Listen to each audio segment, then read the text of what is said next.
A woman has a terrifying experience that we can all relate to.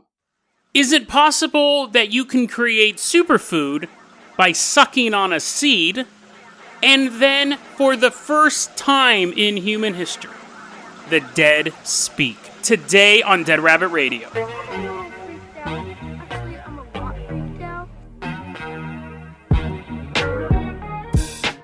Hey everyone, welcome back to another episode of Dead Rabbit Radio. I'm your host, Jason Carpenter. I'm having a great day. I hope you guys are having a great day too. Let's go ahead and say thank you to our newest Patreon supporter, Michael Hunt. Michael, thank you so much. We really appreciate you supporting the Patreon. It means a lot. You're going to be piloting us around this episode. If you can't support the Patreon, that's fine too. I totally understand. Just help get the word out about the show. That really helps a lot. We have now reached back our numbers where we were pre-lockdown. When the quarantine happened, we took a dive in listenership. So I'm very happy with the people who stuck around, and now we're back to where we were. I think people are just trying to get mentally there. And people who commuted to work, who listen to the show, or were at school listening to the show. But it seems like we've gotten everyone back. That's awesome, and some. So thank you so much for you guys who are sticking with the show. Again, you don't have to listen to it every day. You don't even have to listen to every episode, honestly. If you just listen to an episode every once in a while, that's totally awesome. I would listen to every episode. I think this show is pretty awesome. But if people tell me, I didn't listen to last episode. I don't care. Listen to the next one, or the one after that. It don't matter to me. Anyways, Michael, we're going to give you the keys to the Carpenter Copter. We are headed off to This is a disgusting name of a place. Cagdwith. What does that even mean? Cagdwith. It's in the Shire of Cornwall in England. So we're flying our Carpenter Copter over this little town. Everything's just muddy and gross, and all the people are dismal and depressed. And they're like, oh, I wish I lived in a cooler town. Wish I lived in any town. I wish I lived in Stinkville. I heard that place smells so much better than Cadgwith. Anyways, there's a little cottage here. This is from the year 1988. We don't have a lot of details from this. It's from that Think About It docs.com website, which I absolutely love. I'm going to spend the weekend really poring over it. This is referenced in a magazine, and we've talked about this magazine before, and I've never been able to find out exactly what it is. The name's hilarious, though. The magazine is called Pancake Perspectives. Now, they've shown up twice, so I guess it's like a paranormal, but I don't know why you would talk about why you would have, I guess Dead Rabbit Radio is not, that doesn't make you think we're talking about ghosts and conspiracies, but I'm not a food, it's not, it's not like flambe podcast, you'd be like, well, you expect pancakes, if it's called Pancake Perspective, maybe it was a magazine about pancakes, every so often they just told a ghost story, I don't know, but anyways, let's land the Carpenter Copter, we're going to put on our little booties so we don't actually touch the disgusting ground of Cadgwith, we're going to take a look at the story. There's a young woman. She's spending the night at a local college. Out-of-towner. She's a toonie. She's just hanging out in Cagdwith.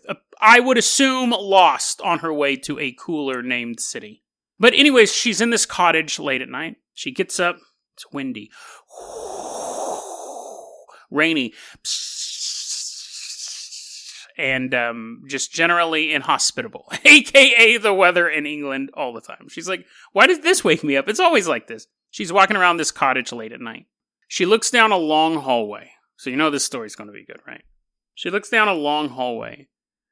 Which, first off, I have a question. How long can a hallway be in a cottage, right? Whenever I think of a cottage, I think of like a Thomas Kincaid picture. It doesn't even look like there would be a hallway. It looks like it's just, you walk through the door, it's just one big room.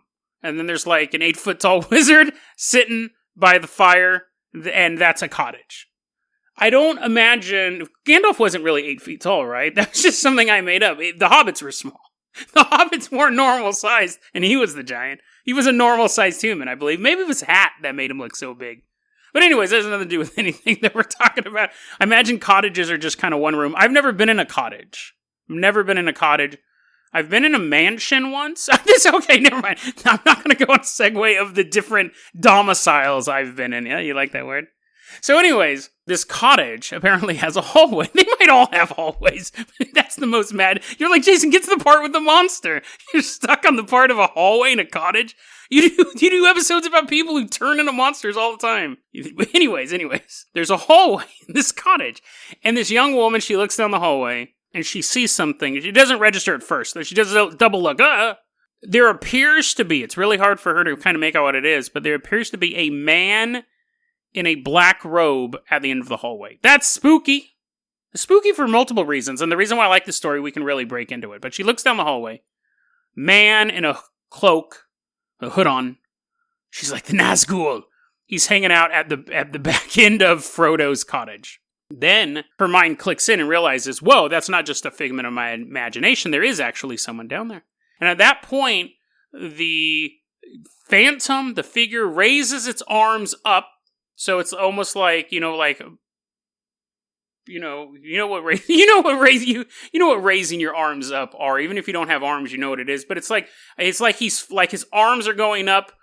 So they're, you know how you can do them in front like a mummy? He's not doing that. He's doing side to side. I don't know how else to describe that. I'm holding my arms up now as if you can see me. Side to side. Which again, how big is this hallway? Again, I don't want to get too much into the hallway. Now, not only do we have a long hallway, it's apparently wide enough that I don't think I've ever been in a hallway that's big. You're like, Jason, you're not a giant. You're like, Jason, I know for a fact you've been in hallways that you can stretch out arm to arm. I don't think I have. I mean, I guess like hallways of like office buildings and stuff, but I wouldn't really consider those hallways, right? I'm not just like knocking over cubicles, but like a house hallway, I don't think I've ever been in a hallway that's big enough to fit two people going down the hallway at the same time. You're like, Jason, that's 100% not true. I'm basically arguing with myself. Michael's just like taking off in the carpenter copter. He's like, I'm out of here. This guy's nuts. You're like, wait for me. No, you get stuck here too. I don't think I've ever been in a hallway that wide before. But anyways, I might have. But the point is that there's a hallway in a cottage, and it's big enough that a grown man, can put his hands out like he's flying. Which is interesting, because that's what he starts to do when his arms go up and they're horizontal, side to side. You know, like one... Okay, you guys know what it is. I assume you guys are smart enough, you have enough of a visual dictionary in your head that you know what I'm doing. He's holding his arms out like a cross, okay? He's holding his arms out like a cross, and then he hovers a bit off the ground. And now, she's terrified from the beginning, but again, your brain's trying to make sense of this stuff. And then he flies super fast, like a jump scare. He's flying down the hallway at her. And she runs, and she jumps in bed, and she throws the blankets over her. And then she says she hears, like, rustling noises. They're like, giddy up, cows, and not cattle rustling, like, stuff. He has maracas. He comes down the hallways all. He has one of those Andes rain instrument. That's what the rainstorm was. He was just practicing his instrument. Anyways, this is a Friday episode, if you can't tell. Point is, she hears him rustling above her sheets. She's hiding underneath the blankets. It goes away. So, interesting story. And it's spooky, right? Like, all of us have looked down a hallway, cottage or not. All of us have looked down a hallway, and they're spooky. Hallways in and of themselves are spooky, right? And then I'm reading the story, and I thought, it's weird that she jumps under the covers. There's a natural inclination to jump under the covers, right? I'm not that guy. I don't jump under the covers. But I also, because, I mean, if I see something late at night, I don't, like, run away from it. I'm not super buff, tough dude punching ghosts in the face. But I can't actually, you know what, that's funny. All the experiences I've had where I've seen stuff or felt stuff before I was going to bed or heard stuff before I was going to bed, I just kind of go about my normal business. I think it's interesting that we have a tendency to throw blankets overhead. I've never done it, but I was starting to look into that. Why do people, when they're scared, tend to cover themselves up with blankets? And there was the answer that that's what kids do, because kids basically say, if I can't see you, you can't see me. I think, like, maybe a baby would do that, but by the time, well, they don't have the muscle to, like, pull a blanket up. They're weak. But, like, once you're, like, 8 or 9 or whatever, you know that's not true. Like, every time you blink, you don't think the universe disappears. So other people said, and I think this kind of works well, that being under a blanket, I don't know how true this is, but it just made more sense than the I can't see you, you can't see me. Being under a blanket, you replicate the mom's womb, which, I mean, your mom must have had a pretty woolly womb. Your mom's womb was made of microfiber. But because you're, like, there you go, Misty, encapsulated in something, you feel like you're in your mom's womb. And then I thought, a tunnel is like the vaginal canal. So maybe that's why halls are so spooky. Because really, I guess that was a long way to get to this. Halls are spooky, right? I'm not saying vaginal canals are necessarily spooky. I guess it depends on what end you're in. If you're in them, they suck because this is your first time, right? Like, I'm talking about being a baby. I'm not talking about sex. I'm talking about, like, if you're in the womb, right, and you're just chilling for 9 months, that's all the reality you know. And you hear voices. You don't see nothing, right? You hear voices off in the ether. Every so often you get a tasty Twinkie to eat on. And then that's reality to you. That's the only thing you know. And the next thing you know, you're getting like squeezed through something that you definitely can't stick your arms out both sides and fly through. Like, you're getting squirted out like mustard coming out of a tube. And then you land into really bright, loud, colorful reality. And it's like a shock. What? I didn't know any of this stuff existed. I've always thought that's what death is like. That you have no we don't really a baby's probably like, oh, I'm sure there's something out there. Like, I hear something. Like, there's something out there. Like, but I don't know what it is. I'm hearing these voices and stuff like this. Or I'm hearing, the baby doesn't speak any language. But the baby's not a dummy. Jason, babies are the definition of a dummy. But babies floating around, oh, I can hear stuff and stuff like that. But then the second that they pop out, they don't know what the color white is, or they don't know what's like really like what sound it. Well, they know what sound is, but they don't know like the beep, beep, beep of like the doctor machine, or like hands. They've never like been held before. All this stuff is new stuff.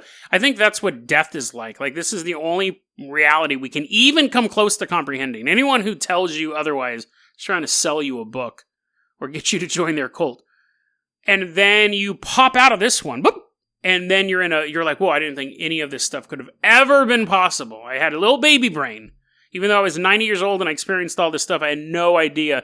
Just like a baby who's 1 month old in the womb, little tiny peanut dude, versus a baby that's going to come out in 30 seconds. They still have no knowledge of what's on the other side at all. That's a long way of saying that maybe being under your blankets is like being in a womb. Hallways are spooky because it reminds us of popping in and out of the vaginal, well, not in and out, you only come one way, out of the vaginal canal. I personally think the reason why we hide under blankets, it's a monkey behavior. Yeah, it's animal behavior. You're hiding from a predator. So if it's not a blanket, we'd be like scurrying into a burrow or hiding under a bunch of leaves or something like that. Painting ourselves with bark. All sorts of stuff, right? So did this story happen? Was she really pursued by a ghost down a hallway? Maybe, right? We've just covered weirder stuff. I just think it's interesting that it had the motif of spooky hallways is something we can all relate to. I think everyone who's ever spent any time anywhere around a hallway, especially when they were young, they find them creepy. And now at night, you're walking through your house and it's dark and there's a hallway. It's creepier than just a dark living room, I would say, right? Unless you have a giant hallway that you can put your arms out, and then maybe there's enough space in case something was coming after you, you could get away. Let's go ahead and move on to our next story. We are going to go ahead. That story I just told you was literally 1 paragraph long. I don't know how it blew up to be whatever 20-minute long story it is, but let's go ahead. Michael, fire up that car. Let's call Michael back in. Hey, Mike, we're done. We're done. He's like, are you done being crazy? Yeah, we're done. Bring back down the Carpenter Copter. We are headed off for a little tour, actually. This story kind of takes us a couple different places. And this was actually a suggestion from another Patreon supporter, Lori Snyder. Thank you so much for supporting the show. Thank you so much for leading me on to this story. Now, this story actually cost me $4.95. I had to buy a copy of Fate magazine, so you guys better appreciate this story. It cost me more money than the past 20 episodes put together. I never spend any money on these shows. I had to pay $4.95 for this. There's a section in Fate magazine. Fate magazines is pretty good. They've had eras where it's been kind of tabloidish. I don't know where they're at right now. I've only read this first part of this issue. Lori was like, oh, you got to do a story on this.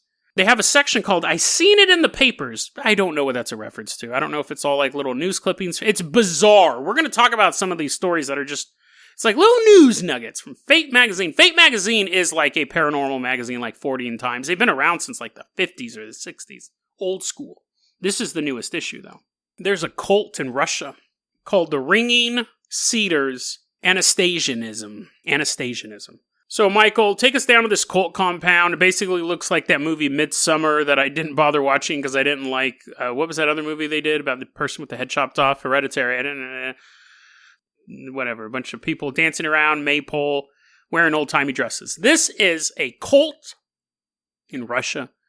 It's gaining a lot of membership because it's a return to a simple life. Everyone needs to have a house. Well, everyone needs to be in a family. It's very family. It's kind of nationalistic. But it's also a return to nature. They said every man should have a house on about a hectare of land, and that's your love place. And I did like this. That's stupid. That's dumb, but I did like this. The idea that what you put into the universe gives back to you. I believe that. They have this thing that you put love in the universe, it creates a loving universe. If you put hate in the universe, it creates hate. I think that's fairly standard. And I don't necessarily know if you can affect global change, but you can definitely see changes in your own life. People are very bitter and angry, tend to have very bitter and angry lives. You very rarely see a bitter and angry person and everything go right for them. You will see optimists, and I know them. You'll see optimists that have a lot of unluck, like, that's not a word, that have a lot of bad luck. You'll see that, but they just keep on going. But a bitter man will have good luck and can never see the bright side of it. And so at the end, the bitter person has, I think, a more miserable existence. They may seem more comfortable with what they're surrounded with. Their job, their family, but their family ends up hating their guts. Anyway, you know what I mean? Like, you have to put positivity to at least get it back in your universe. So I agree with that. The rest of this stuff is dumb. They believe you create it's very... I'm a fan of the family unit as well. Not everyone has that opportunity, but I'm a fan of it if it can work for you. But they're vegans, so I'm done with that one. And not only vegans, they're the raw vegans. So they only eat corn husk and grass whispers. They don't eat nothing. And all their clothes are made of natural materials. Because yes, mine are made of quantum molecules from the fourth dimension. Everything's a natural material. I mean, unless you're a sheep and you're wearing your own wool, whatever. That's not, whatever.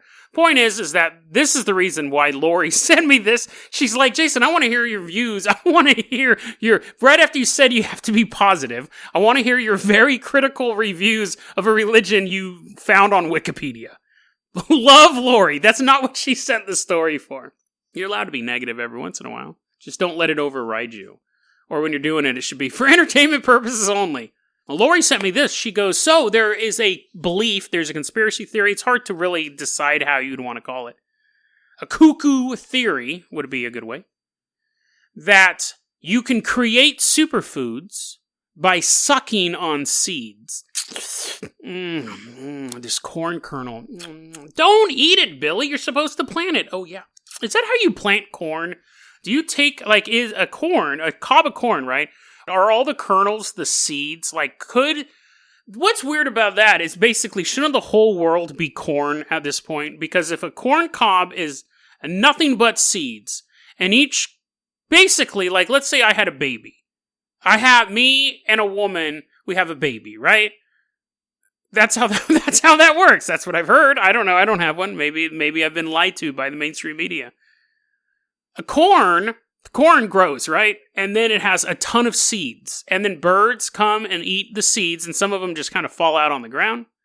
And then the birds poop out the corn everywhere. So shouldn't there be corn? If there weren't humans, would be Planet of the Corn? Would there be a Statue of Liberty, but instead of holding a torch, it's a corn cob? And instead of just a statue, it's just a giant corn cob. Why don't we have plants that override? Why isn't the world nothing but sunflowers and corn? Because a zucchini, actually, that's interesting because stuff that grows in the ground, what happens then? Do gophers eat it and poop out the seeds? I know that citrus, I've talked about this a long time ago, citrus trees wouldn't exist if humans disappeared. They'd be gone in 20 years. Because we created lemons and limes. Birds are blech, that's gross. We're not pooping out those seeds. Bugs don't like them. The blood orange, there's an old orange that's actually a real citrus thing. But lemons and limes we created. The Mongols created. It's all genetic engineering. But anyways, Yeah, if corn is nothing but, like an apple has what, like 6 seeds? Well, I guess the apple tree has like 20 apples, but still, like, so that's still only 120 seeds, right? But corn is nothing but seeds. What else is nothing but seeds? Watermelons, too. But again, so I'd have to be a bear, and I eat a watermelon, then I poop out. What's you're like, Jason, why is it always about it? That's how it's transferred, right? It's poop. Birds, because it's a little bit of fertilizer. So a bird eats the sunflower seed, and then flies, and then poops it out. And then it's all like a little fertilized, and then it just grows, right? That's how that works. Anyways, what am I talking about? Oh yeah, sucking on seeds. So anyways, you suck on a seed. Let's get back to the story that I actually planned for. It's Friday episode. Lori sends me this story, so I go and I buy Fate magazine, issue 735, $4.95, by the way. This episode cost me money, so hope you enjoy it. It has that story in there. In that section, I seen it in the papers. You suck, and this is the logic. There's no logic behind it. This is one of the dumbest things I've covered in a while. So, you know how a banana shares 50% of DNA with a human? It doesn't, by the way. That's 100% not true. That's the same thing when they say you only use 10% of your brain. It's not true. It's an old saying. People say it over and over again. It doesn't make it any more true. Banana does not share 50% of its DNA with a human. It shares like 1% or 2%. We all evolved on the same planet, but that it means like we have the same amino acids and stuff like that. It's not actual. It's not half human. It's not half human. If you rearranged it, you wouldn't be like, "Hey, Mon, I'm Banana Mon," hanging out. I don't know why I made him Jamaican, but anyways, the point is that it's not true. But because people are stupid, they believe that. Now, there's this old idea that humans have deficiencies, which is true. Humans have vitamin deficiencies, and depending on which geographical region you're in, if you're in a place with tons of vitamin C, there's oranges everywhere, then you're not going to have a vitamin C deficiency, right? But if everything's super like spooky and dark, you might have a vitamin D deficiency. So anyways, well, the idea is this. You take a seed, because it's half human, and you go, I mean, you don't have to make love to it. Maybe you just lick on it. Actually, there's 2 different ways to do it. In Europe, you stick it under your tongue. This is how dumb this is, by the way. There's no science to it. And even like a shaman or a witch would be like, that's pretty stupid, even for our standards. You take a seed, you stick it under our tongue. Not our tongue, we don't share one. You take a seed, you stick it under your tongue, then you look up at the sun, and the sunbeams imprint your DNA on it. That's dumb. They imprint your DNA on it, and then you spit it out, and then you bury it. And what you've told the seed is, I'm missing vitamin K, and I could use a little more sodium in my diet. I don't have enough. So when the tomato grows, it basically will grow with extra vitamin K and a little more sodium. You'll be like, this is nice and salty tomato right out of the ground. Gross. I'm allergic to tomatoes. The end. That's the idea behind this, and that's what ringing Cedars do. A couple other groups do it. In the East, apparently, Eastern cultures, this is a thing too. People have been doing stupid stuff for thousands of years. A little kid takes a seed, because the kid's the one who actually is going to be more vitamin deficient. They got to grow big and strong. They suck on the seed, imprint it with their DNA, and then it grows, and they're like, oh, just what I need. I needed this specific potato to be able to, which was dumb, because one, how many seeds are you sucking on, bro? Like, I think this was probably some dude made this up because you had a seed sucking fetish. Because what happens, man? Like, what? You don't grow just one potato. Isn't the potato itself a seed? You're all trying to fit it in your mouth. The idea is this, like, I guess if you had just one farm for you and your family, it might work. But what if you have more vitamin deficiencies than your kids do, and they're eating the seeds you were sucking on, and they're like super hyper and stuff like that because all of a sudden they have all these extra vitamins. You're like, Jason, that's not how vitamins work. It's a Friday episode. The point is that it wouldn't work on any sort of scale whatsoever. Especially, like, again, you don't just go, the harvest is in. We got one cob of corn, one tomato. You have farms. So how long are they sucking on these seeds for? Your neck would get tired just looking up at the sun all the time. So we're going to stamp this false, busted, Dead Rabbit Radio. Bust this myth. That's a new thing I'm doing. I'll probably never do it again. But, Lori, thank you for the suggestion. The reason why I wanted to talk about this, one, that was interesting because it's just kind of a stupid practice. This section of Fate magazine, which I love about Fate magazine. There's usually like a ton of stories in each little book. They had 2 other stories. This is weird. One is like a paragraph long. Extraterrestrial. We all have heard that word before, right? You're like, no, I haven't. Explain it to me. Well, extraterrestrial is the idea of space alien. Why am I even...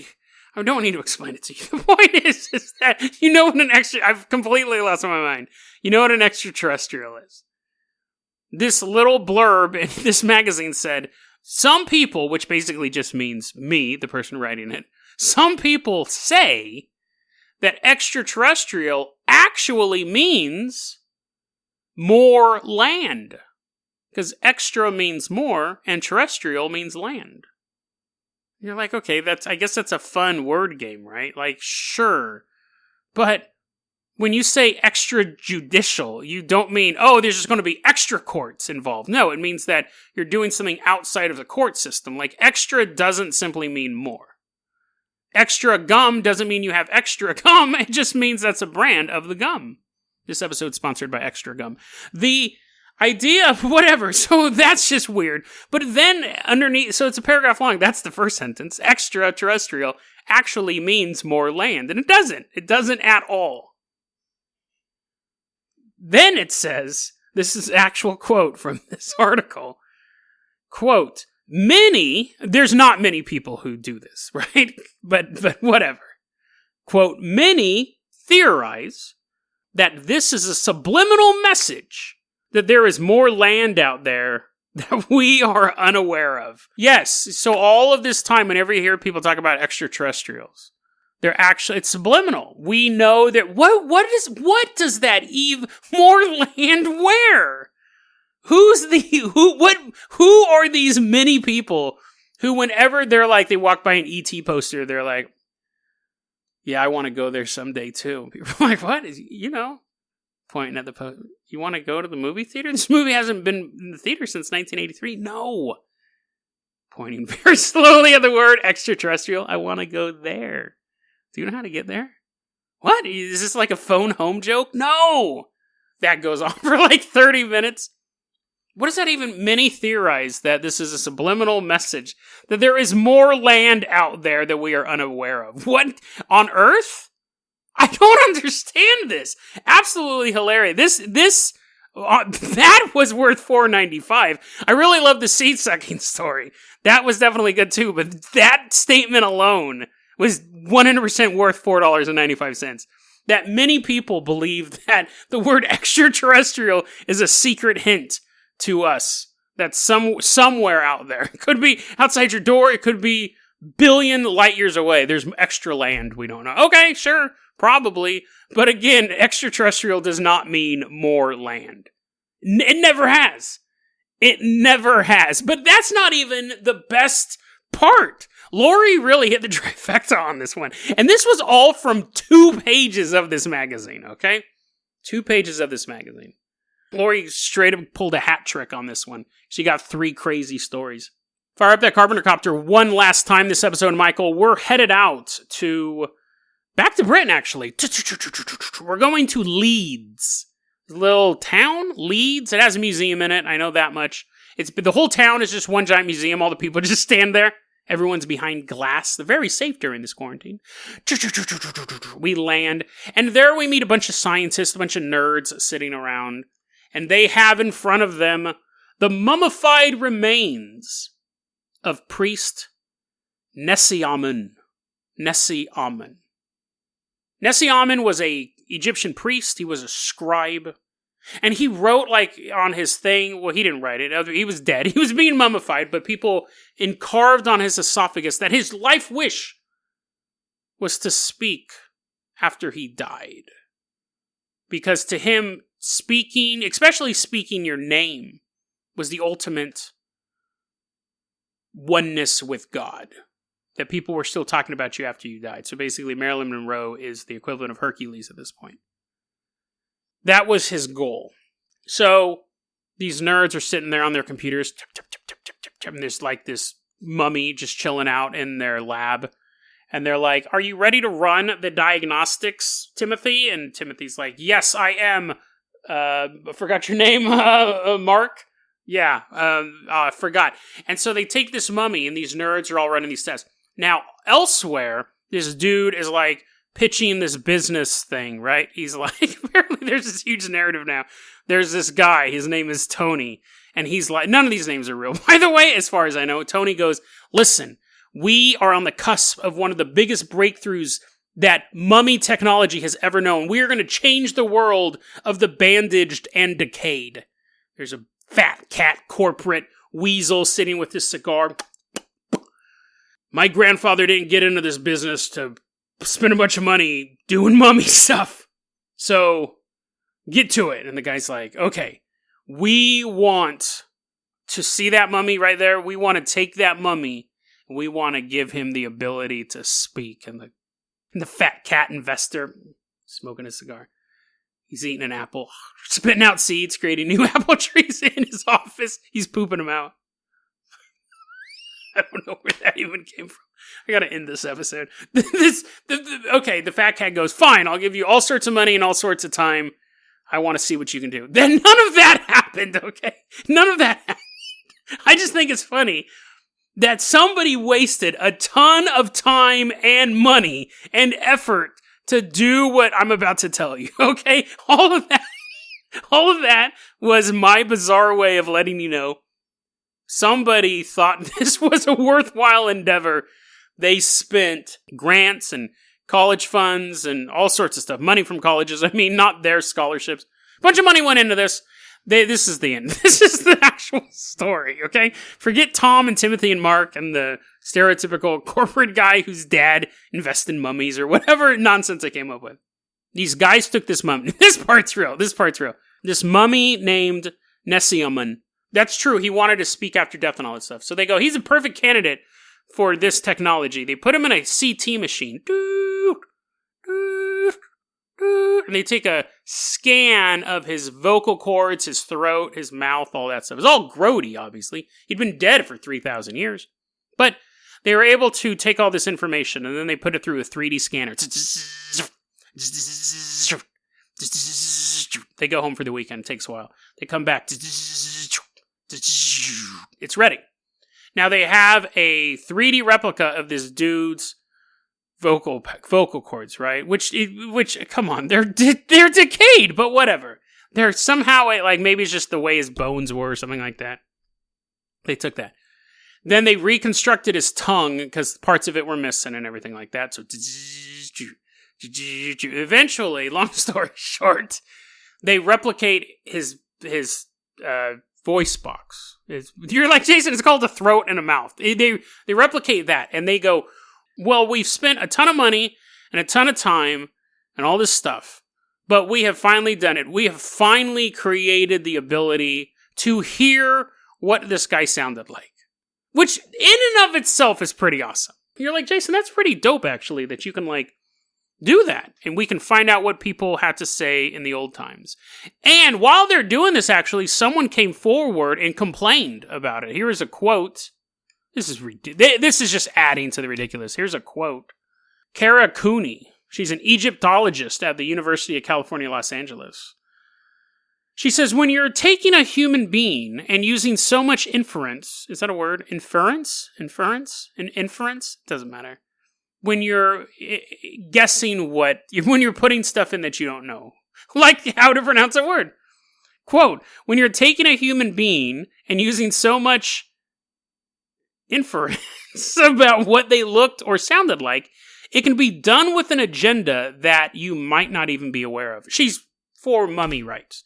She doesn't think that, she thinks, I don't know, is it deceasist to imitate a dead person? I don't really, so basically she's going, well, what's your agenda? Do you have a hidden agenda when you're trying to give this mummy a voice? And the scientists are like, yeah, we want to hear what a mummy sounded like. We want to hear what this guy sounded like 3,000 years ago. What would be your agenda? That quote is the equivalent of many people believe. There was a journalist writing an article, and they're like, well, I do need a counteractual point. So they probably caught, allegedly, don't sue me, anybody. Allegedly, the journalist calls up a close friend, and go, hey, you want to be in an article? Yeah, sure. I need a negative quote. Oh, yeah, I can do that. Allegedly, that's what happened. It's possible that she actually does care very deeply about the rights of 3,000-year-old mummies being given a voice, even though that was their last wish. She may actually have problems with that. She may have like power to the powder posters, and it's just like a picture of Ash. She's fighting for the people who have rotted away. Anyways, you have controversy. Many people are up in arms about this. You have controversy. You have money. You have time spent. You have technical brain power. You have a CT machine that was used. There was some guy who really needed it. He's like, no, I'm dying now. And they're like, no, we're too busy scanning this mummy. Go home. He's like, no. Kick him down the stairs. The point is that you have all this time, money, effort, and everything for this. That is the result. So yes, let's hear it again. That's it. That's not a Minecraft villager. That's not any other number of cultural references or jokes I could make. That's the sound of a 3,000. That's all they got. So they built this huge thing, and then they just like had a way to like make it make a vowel sound. That's. If you're gonna, it's so funny because I'm reading the article. I read multiple articles on this, and then I had to find the sound clip. You imagine, here's the thing. Maybe it was my expectations, but I was expecting Hall of Presidents from Disneyland, right? Where it'd be like, oh no, Moses, not more frogs! Like, they actually would make it say something, right? No, here's the thing, dude. Allegedly, I could get a ton of grant money, take a scan, and then just go into a microphone where I can imitate that. There, I imitated that. Maybe that's a little like it because I'm not hearing it right now. How much time and money went into that? And again, I could just make... You're like, Jason, science isn't about whether or not you can make it by yourself. Like, that's not science. You're like, Jason... You can create a whirlpool. You can create like a little whirlpool in your bathtub by pulling the drain. We still need people to steady whirlpools in real life. We still need people to steady momentum. Things like that. Yeah, I guess, but still. That was disappointing. And I think it was equally disappointing for you, considering the amount of buildup that I gave it. Now that story makes sense. I wanted you guys to feel like I felt when I was reading all those articles. I'm like, oh, dude, is he going to be like, I've risen from the grave? Like, they could have made him say so many mummy-like things. Not, come on, that's ridiculous. Come on, science. You let me down. You let me down once again. But guys, have a great weekend. I hope you enjoyed this Friday episode. I promise there was no Benadryl or NyQuil involved in the making of this episode. I think it's just been a long week. deadrabbitradio@gmail.com is going to be your email address. You can also hit us up at facebook.com/deadrabbitradio. Twitter is @deadrabbitradio. Dead Rabbit Radio is the daily paranormal, conspiracy, and true crime podcast. You don't have to listen to it every day, but I'm glad you listened to it today. Be safe. Be kind. I love you guys, and I'll see you Monday.